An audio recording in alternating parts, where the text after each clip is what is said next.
And for Off the Block, I'm Ving Lopes, and we are now joined by Ken Shibuya, who, in addition to being the associate head coach at Stanford University, is also in Iowa right now coaching the U.S. Boys Youth National Team as they're preparing for their upcoming World Championship tournament in Argentina. And Coach, you guys are in a multiple-week training block right now. How has the practice sessions and competition been like in the gym?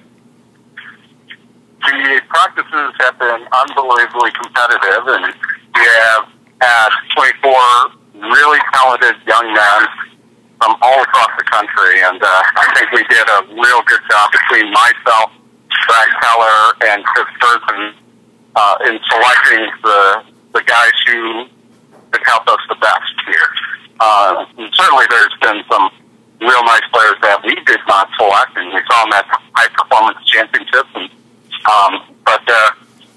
we picked who were looking good, and they performed well during training camp and at HBC, so they like the team we have.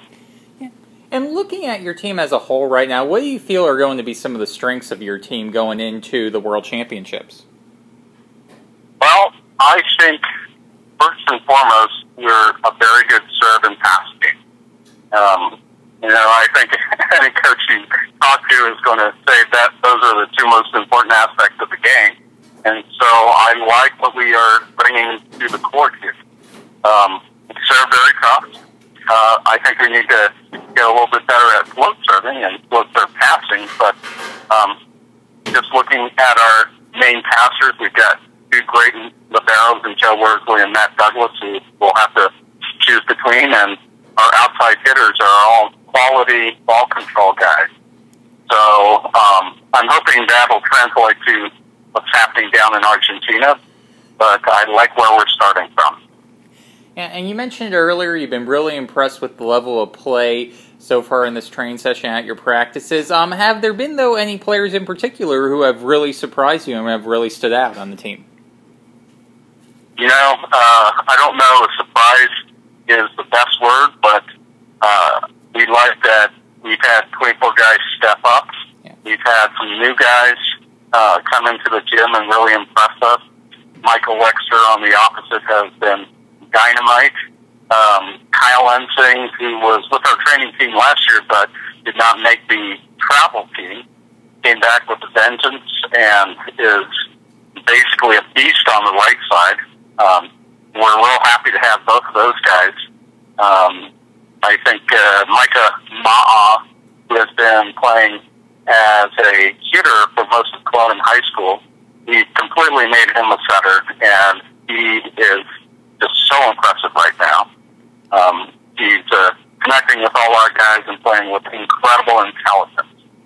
Other than that, the pin guys, I can point out Noah Dyer and Jordan Leeward are doing a real nice job, as are people like Dylan Misery and Reese Devilbis, who is out of Pennsylvania. I guess he would be a little bit of a surprise. And then out of the middle, we're pretty solid and big in the middle. That's Scott Static from Wisconsin. He is almost 17, just 1 inch shy.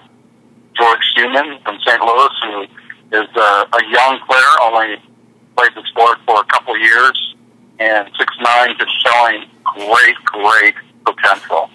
Also, Brandon Oberender, who was a starter last year, is continuing his good play. Tyler Resnick and Bobby Wilden really came on during the tournament. He's a little banged up right now, but we like what he's doing. Yeah, we've got a lot of real good players, and I haven't even mentioned some of the other guys that are kind of slipping my mind right now. But I don't mean to demean them because they're very good. Yeah.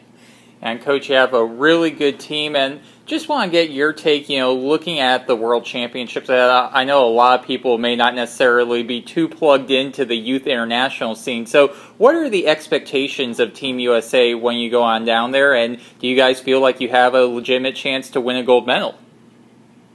Well, at this level, I think it's the toughest for the U.S. because what we're facing are programs from other countries, especially European bloc, where they're training far more than us. Some of them are training 9 months out of the year, have a solid program going. They're competing in multiple international competitions. And it's not unfair to say that a lot of those guys are professional players. In South America, I know that Argentina will field a team of young guys who will be very talented, who basically, whether it's good or bad, have given up schooling to play volleyball for a profession. And Brazil is always known for its solid program, and haven't even gotten to the Asian countries, which bring their great volleyball.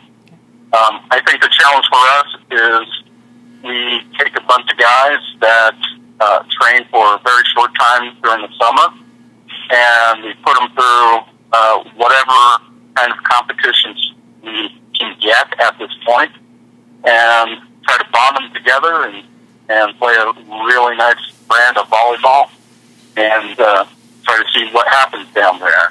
I think just historically, the U.S. at the youth age level has never made the top half. We've come close, but that's one of the goals, is to make the top half. And actually, we keep thinking that what we're seeing on the court hopefully can be real successful and we can medal. And that would be something real special.